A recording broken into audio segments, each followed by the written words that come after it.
Je dirais plutôt qu'on est dans un système censitaire au niveau de la capacité à être élu, plus qu'à la capacité à être électeur. Je pense qu'il y a, mine de rien, quoi qu'il arrive, on a quand même 80% des personnes qui votent à chaque élection présidentielle, même si une partie vote blanc, etc. Par contre, la capacité à se faire élire, aujourd'hui, elle est tributaire même d'un sens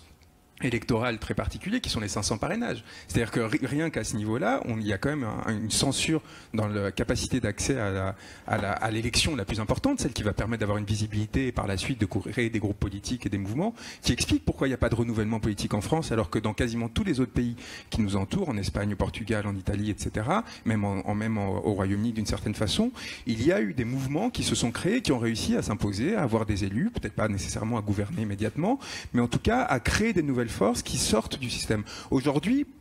pour être candidat à présidentiel, il faut avoir été dans le système pendant très longtemps. Et quand on dit qu'Emmanuel Macron n'a pas été dans le système, c'est complètement faux. Il a coché toutes les cases du système, mais toutes les cases et les plus importantes. Inspecteur des finances, mais pas.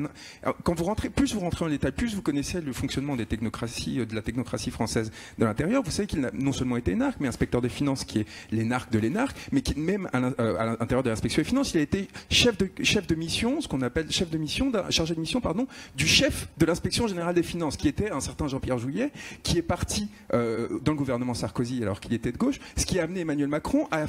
avoir ses fonctions par intérim, et donc à décider à avoir la capacité de placement de l'ensemble des nouveaux énarques dans l'ensemble de l'oligarchie du pays. Et donc